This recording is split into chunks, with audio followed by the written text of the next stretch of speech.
Баршаңызға сәлем. Өте жеңіл дайындалатын тауық қанаттарын дайындайтын боламыз. Менімен бірге болыңыздар. Ең алдымен тауықтың үшінші артық қанаттарын алып тастаймыз. Тағы да екіге бөлсеңіздер де болады. Бірақ бізге осылай да ыңғайлы. Жақсылап артық жерлерін бәрін турап алып, жуып, тауықтарымызды дайындаймыз.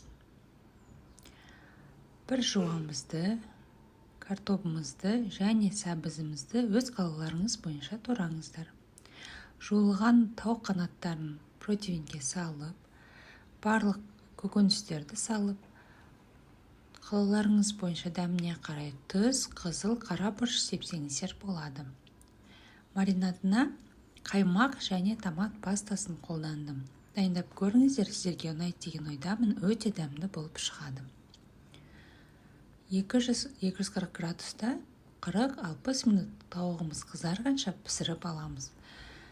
Балаларыңыз сүйіп жейтін, өте дәмді әрі жеңіл дайындалатын асымыз дайын болды.